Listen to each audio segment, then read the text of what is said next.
लेकिन तुझे पता नहीं कि ये किसी माँ का बेटा है, पता नहीं किसी बीवी का शौहर है। एक हमारे दोस्त हैं, बुजुर्ग हैं, उनका दामाद फौत हो गया, नशा करता था। तो मैं ताजियत करने उनके घर पहुंचा तो खड़े हो गए हाथ बांध के, कहने लगे हजरत साहब बाकी सारियां गल्लां छड़ दियो, सिर्फ नशे ते तकरीर करया करो। वो जब जीता था तो तब भी उसके बच्चे यतीम ही थे, यतीम ही थे। मेरी बेटी जब मेरे घर आती थी और मैं अपने पोतों के उतरे कपड़े उसे पहनने को देता था तो मेरा कलेजा फटता था। और मेरी बेटी उसकी जिंदगी में भी बेवा की जिंदगी गुजार रही थी। वो मेरी बहुओं के उतरे हुए कपड़े पहनती थी। कोई दुआ करो, कोई जलसे करो, ये लत खत्म हो जाए। और कहने लगा अब मेरे वो चला तो गया है, दादा दादी इसके पहले कोई नहीं, चचा है कोई नहीं, जब तक तो मैं जिंदा हूं इन नवासों को कोई रोटी का लुकमा, कोई कपड़ा मिल जाएगा। लेकिन सोचता हूं मैं बूढ़ा हूं, मर गया तो इनको कोई पूछेगा भी नहीं, कौन इनकी खबर। इतना जुल्म इस कौम से, इतनी ज्यादती।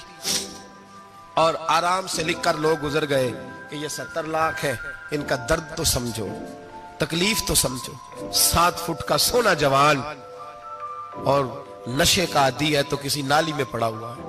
और मैंने कहा उस कौम के साथ इससे बड़ा भयानक मजाक क्या होगा। कोई दानिशवर था बड़ा जालिम, उस जालिम से कोई मशवरा लेने आया।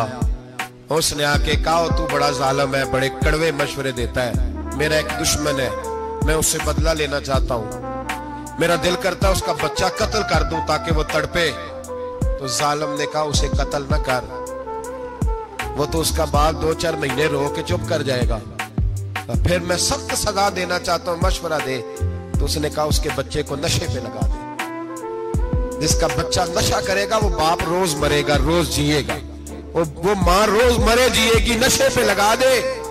इस कौम के साथ सबसे बड़ा जुल्म ये हुआ कि मिल्लत का जवान नशे पे लग गया, ड्रग्स पे लग गया।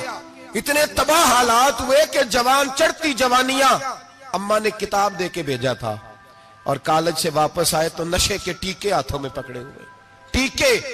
और आपके इस मुल्क के इस्लामाबाद में एक दिन मीडिया ने वो खबर भी वायरल की और वो चीज भी दिखाई लोगों को। 3 महीने का बच्चा लेके नशई सड़क पे आ गया। उसने कहा मेरा नशा खत्म हो गया, मेरा बच्चा खरीद लो, 2 पुड़ियां दे दो। तो वहां बीबियां जो सुन रही थी वो भी चीखे मार के रो रही थी। ये जुल्म किया इस कौम के साथ। और करप्शन की लानत ने इजाजत दी सप्लाई करने वालों को कि गली गली बेचे, गली गली। इन्होंने कुछ थोड़ा जुल्म नहीं किया इन हुक्मरानों ने। और हमारी ओपोजिशन, उसको न सिर्फ इतना पता है कि ये जाए और हम आए, इससे ज्यादा कोई गर्ज नहीं। भाई करप्शन के खिलाफ निकले हो तुम, नशे के खिलाफ किस दिन निकलोगे? जुए के खिलाफ किस दिन? कौम तो मर रही है नशे से, इसके खिलाफ मैदान में कब आओगे? सिर्फ इतना है कि ये जाए और हमारी बारी आए, इससे ज्यादा कुछ नहीं। जितने मुजरम वो है उतने ही तुम बनते जा रहे हो। इसलिए कि असल बात पर ना वो आते हैं और ना असल बात पर ये आते। भाइयों, मेरे नबी पाक सल्लल्लाहु ताला अलैहि वसल्लम। और एक और तमाशा है, ये मेरे पे अल्लाह का ये एहसान रहा, इसलिए नहीं कि मैं परहेजगार आदमी हूं, नेक हूं, इसलिए नहीं। वैसे ही अल्लाह बाज़ औक़ात असबाब बनाता है, सबब बनाता है। मुझे ना शराब के रंग का पता है, ना उसकी खुशबू का पता है, ना मैंने कभी जिंदगी में देखी है। ये करम है मेरे हजरत साहब का, मैंने नहीं देखी, मुझे नहीं पता कैसी होती है। कुछ बातें मैंने सुनी है। एक महफिल में मैं बैठा था मजलिस में, तो एक शख्स ने कहा खांसी नहीं जाती बच्चे की, दूसरा उसको मशवरा दे रहा है, खांसी नहीं जाती, बड़ी दवाई, देसी भी फलां भी बड़ी खाई, मशवरा दिया उसको कि तू इस तरह कर, इसको ना शराब के 2-4 चमचे पिलाओ। कहते हैं जी इसको ना ये पिलाओ तो सही हो जाएगी। तो मैंने पलट के उसकी तरफ देखा, मैंने कहा कोई अकल कर, क्या मशवरा कर? मौलाना मेरा तजर्बा है। मैंने कहा तेरा तजर्बा अफजल है या रसूलुल्लाह का फरमान ज्यादा अफजल है? तेरा तजर्बा अफजल है। हजरत उम्मे सलमा रदी अल्लाह तआला अन्हा कहती है मैंने अर्ज की या रसूल अल्लाह सल्लल्लाहु अलैहि वसल्लम, मेरी बच्ची बड़ी बीमार है, तो मुझे किसी ने कहा है ये थोड़ी सी नशे वाली चीज है, ये बना के तैयार करके दो, सही हो जाएगी। बीमार है बच्ची तो ये नशे वाली चीज है, इसको तैयार करके दो, थोड़ा नशा है। अगरचे बाज, मैंने शुरू में कहा, बाज लोग मरीज को, सख्त मरीज को ऐसी अद्वियात जो मजबूरी बन जाए उसकी गुंजाइश और इजाजत देते हैं। मुहतात उलमा तो उसमें भी बहुत सारी चीजें पहले बयान करते हैं, लेकिन उसने कहा जी निरा नशा देना है शिफा के लिए। तो हज़रत उम्मे सलमा कहती है मेरे नबी पाक ने मेरी तरफ देखा, मेरी तरफ। तो मैंने कहा या रसूलल्लाह आप क्या फरमाना चाह रहे हैं? तो नबी पाक ने फरमाया उम्मे सलमा कभी नापाक चीज में भी शिफा हुई है, कभी नापाक चीज में भी, कभी शराब और खमर में भी शिफा हो सकती है। शिफा रब करीम ने रखी है पर शहद के अंदर रखी हुई है, शिफा अल्लाह ने रखी है कुरान मजीद में रखी हुई है।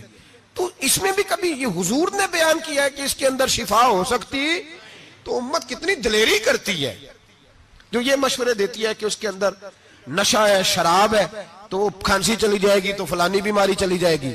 ना आओ इन चीजों पे, ना अपने ईमान को खराबी दो और ना ऐसी बातें करो जिससे कि डायरेक्ट रसूलुल्लाह सल्लल्लाहु अलैहि वसल्लम के वाज़ेह इरशादात की मुखालफत हो। मेरे नबी पाक सल्लल्लाहु अलैहि वसल्लम ने फरमाया, और फिर कुछ लोग कहते हैं थोड़ी पी है जी।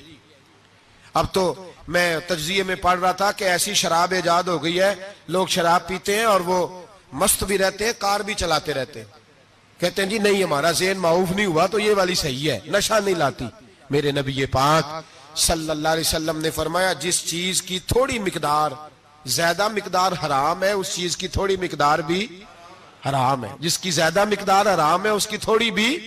तो खमर और शराब अगर फुल पीना जायज नहीं तो थोड़ी पीना भी जायज, ये हराम है और हराम थी और कयामत तक हराम ही रहेगी। मेरे नबी पाक सल्लल्लाहु अलैहि वसल्लम ने मना किया और हुजूर ने इजहार नापसंदीदगी फरमाया, और मैं 40 दिन तो इबादत ही कबूल नहीं होती शराब पीने वालों जब तक सच्ची तौबा ना करे।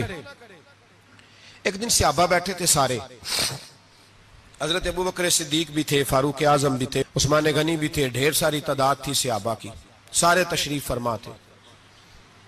हजरत अब्दुल्लाह इब्ने उमर रदी अल्लाह ताला अन्हु हदीस के रावी हैं और मुस्तदरक लिल हाकिम के अंदर, इब्ने हब्बान के अंदर यह रवायत मौजूद है। फरमाते सहाबा ना बात कर रहे थे और बात यह कर रहे थे कि यार लोगों को गुनाहों से कैसे रोका जाए, लोगों को गुनाहों से गुफ्तगू से आबा ये कर रहे थे। अब्दुल्लाह इब्ने उमर कहते हैं बैठे थे और ये गुफ्तगू कर रहे थे कि गुनाहों से प्लानिंग जी होती थी, उनकी जो महफिलें होती थी ना बैठ के, वो खुशगपियां नहीं होती थी बल्कि वो तबलीग की, जद्दोजहद की, लोगों को बुराई से मना करने के लिए बैठते थे, उस पर मनसूबाबंदी करते थे, प्लान करते थे, आगे तरतीब देते थे। गुफ्तगू हो रही थी तो अब आपस में बात होने लगी कि कौन सा गुनाह ज्यादा बुरा है जिस पर सबसे पहले काम किया जाए। तो दूर एक सहाबी बैठे थे, उनका नाम था अब्दुल्लाह इब्ने अमर, एक अब्दुल्लाह बिन उमर है और एक अब्दुल्लाह इब्ने अमर है। हजरत अब्दुल्लाह इब्ने उमर दूर बैठे थे, बड़े समझदार सियाने बारीक बीन आदमी थे। तो हजरत उमर फारूक अपने बेटे से कहने लगे जा अब्दुल्लाह इब्ने अमर से पूछ के आ कि सबसे सख्त गुनाह कौन सा है। तवज्जो है मेरे भाइयों, इधर देखिएगा मेरी जानिब, पूछ के आ कि सख्त गुनाह कौन सा है। अब्दुल्लाह बिन अमर रदी अल्लाह ताला अन्हु की खिदमत में जब अब्दुल्लाह इब्ने उमर गए तो जाके कहने लगे कि सहाबा पूछते हैं कि आपने ज्यादा वक्त गुजारा है नबी रहमत सल्लल्लाहु अलैहि वसल्लम के पास, तो बतलाइए बुरा गुनाह कौन सा है, सबसे सख्त गुनाह, ताकि सबसे पहले उस पर पाबंदी लगाई जाए, उस पर मेहनत की जाए। तो हज़रत अब्दुल्लाह इब्ने अमर कहने लगे सहाबा को जाके बता दो कि सबसे बुरा गुनाह शराब पीना है, सबसे बुरा गुनाह, और ये उम्मुल खबाइस है, बुराइयों की जड़ है, गुनाहों की मां है, ये बुनियाद है, बाकी गुनाह इसी से शुरू होते हैं। कहते हैं मैंने आके बताया तो हजरत अबू बकर सिद्दीक रदी अल्लाह ताला अन्हु और सैयदना फारूक आजम कहने लगे खुद जाते हैं, उनके पास खुद जाते हैं, क्योंकि हमने बात सुननी है, हम खुद जाते हैं और उनसे जाकर के सवाल करते हैं कि अगर आपको इस तफसील का पता है ना तो इसके पीछे भी कोई तफसील होगी जो मेरे नबी पाक ने बयान की होगी सल्लल्लाहु ताला अलैहि वसल्लम, उस तफसील का भी आपको पता होगा जो नबी पाक ने बयान की होगी, इस बात के पीछे जो बैकग्राउंड है, जो पस मंजर है। फरमाते हैं कि हम उठे, अब्दुल्लाह इब्ने अमर के पास गए, उनसे जाके पूछा कि जनाब आपने ये तो फरमाया है शराब उम्मुल खबाइस है, तो इसके पीछे पस मंजर क्या है। तो अब्दुल्लाह इब्ने अमर कहने लगे ये मैंने अपने पास से नहीं कहा, ये मैंने नबी पाक से सुना हुआ है हुजूर सैयद आलम सल्लल्लाहु अलैहि वसल्लम बैठे थे तो हुजूर ने फरमाया शराब, ये नशा, ये बुराइयों की मां है। और फिर हुजूर ने एक मिसाल बयान फरमाई। नबी रहमत अलैहिस्सलाम ने फरमाया, बनी इसराइल का एक वाकया है। एक खूबसूरत जवान था, तो एक औरत का दिल आ गया उस पर। ये याद रख लें, हम लड़कों को मना करते रहते हैं, लेकिन हमें घर की बच्चियों पर भी तवज्जो देनी होगी, हमें उनके खून पर भी निगरानी करनी होगी, हमें वहां भी गौर करना होगा। इसलिए कि अगर कोई बच्ची गुंजाइश ना दे तो मेरा ख्याल है कि लड़का जुर्रत करने की ताकत नहीं रखता, तो वहां भी उनकी अम्मा से कहे कि पाबंदी लगाए, बच्ची किसी का मोबाइल लेकर के कहीं उसको इस्तेमाल तो नहीं कर रही, इस पौधे पर भी तवज्जो दे, दरख्त बनने से पहले इसकी भी निगरानी करें, यह भी बड़ा जरूरी काम है। औरत का दिल आ गया तो नबी पाक अलैहिस्सलातु सलाम फरमाते, उसने कोई बहाना लगाया, किसी को कहा कि उस नौजवान को बुला के लाओ, उसको कहो कि हमने कोई गवाही लेनी है तुझसे। वो नौजवान आया, एक कमरे में दाखिल हुआ तो अगले कमरे में ले गए, वहां दाखिल हुआ तो उससे अगले कमरे में ले गई, वो दाखिल हुआ तो इसी तरह 7 मुकफ्फल कमरों में ले गई। मेरे करीम रसूल मेरे महबूब पाक अलैहिस्सलाम फरमाते, सहाबा को समझा रहे हैं मीठे लबो लहजे में, फरमाते जब सबसे पिछले कमरे में ले गई तो एक लड़का बंधा हुआ था वहां रस्सियों से, शराब का प्याला पड़ा हुआ था। और बीबी कहने लगी, कोई गवाही शवाही नहीं लेनी, तुझे इसलिए बुलाया है कि तेरे ऊपर दिल आ गया है, अब मेरे साथ मुंह काला कर। तो वो जवान कहने लगा, नहीं, मैंने अपने नफ्स को पाक रखा हुआ है, मेरी नजर भी पाक है, दिल भी पाक है, और उसकी बरकत यह है कि रब ने मेरी रूह को भी पाक रखा हुआ है, तो मैं ये हरकत नहीं कर सकता। पाक लोग पलीद कामों की जानिब तवज्जो नहीं करते, मैं ये हरकत नहीं कर सकता। इकबाल ने अपने बेटे को दुआ दी थी, उसने कहा था, हया बाकी नहीं है जमाने की आंख में, खुदा करे कि रहे तेरी जवानी बेदाग, खुदा करे कि रहे तेरी जवानी बेदाग। कहा मेरे साथ मुंह काला कर, उसने कहा मैं नहीं करता। कहने लगी, चल फिर इसको कत्ल कर, इसको मैंने बांधा हुआ। उसने कहा मैं कत्ल क्यों करूं, मेरी क्या दुश्मनी है। कहा फिर शराब पियो। कहा मैं शराब भी नहीं पीता। तो कहने लगी, अब तो मैंने तुझे अपने चुंगल में फांस लिया है, अब तू यहां से बच के जा नहीं सकता, और अगर तू बाहर जाएगा तो मैं शोर करूंगी, लोग जमा करूंगी, इसने मेरी इज्जत आबरू पे हाथ डाला है, तो तू बच तो नहीं सकता, एक काम तो करना पड़ेगा। महबूब फरमाते, उस नौजवान ने सोचा कि जिना भी बहुत बड़ा जुर्म है, कत्ल भी बहुत बड़ा गुनाह है, चलो अब मजबूरी है तो शराब पी लेता हूं। लेकिन वो समझा ना कि शराब तो बुनियाद है। उसने एक प्याला जो पिया, कहने लगा एक और दे दो, दूसरा पिया तो कहने लगा एक और दे दो।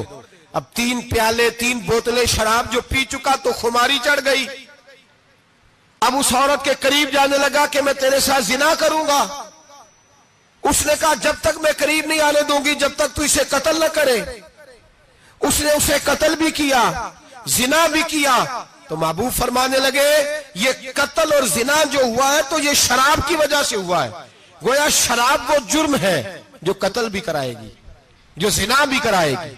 और अगर आप नशई को देखें, अगर आप शराबी को देखें, तो क्या वो डकैतियां नहीं करता फिरता, वो चोरियां नहीं करता, वो अपनी ही मां का जेवर नहीं बेच आता, वो अपनी ही बहन का पड़ा हुआ जहेज नहीं बेच आता, वो अपने ही घर में डाके नहीं डालता, वो अल्लाह के घर मस्जिद में आकर के चोरी नहीं करता। वो सिर्फ इसलिए करता है कि ये नशा, ये शराब, ये मां है गुनाहों की, ये जड़ है। मिल्लत के लोगों याद रखो, इस उम्मत, इस पाकिस्तान के साथ जहां बहुत सारे जुल्म हुए, वहां बड़ा जुल्म यह है कि बहुत बड़ा तबका जवानों का नशे का आदी है।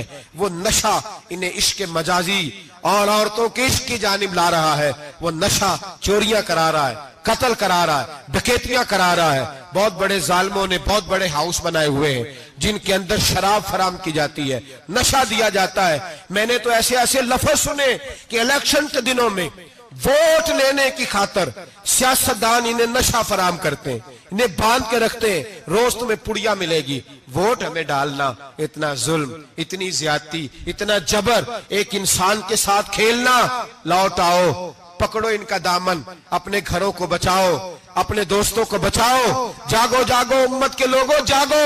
मेरे नबी पाक सल्लल्लाहु अलैहि वसल्लम के कलमा गो लोगों को बचाओ।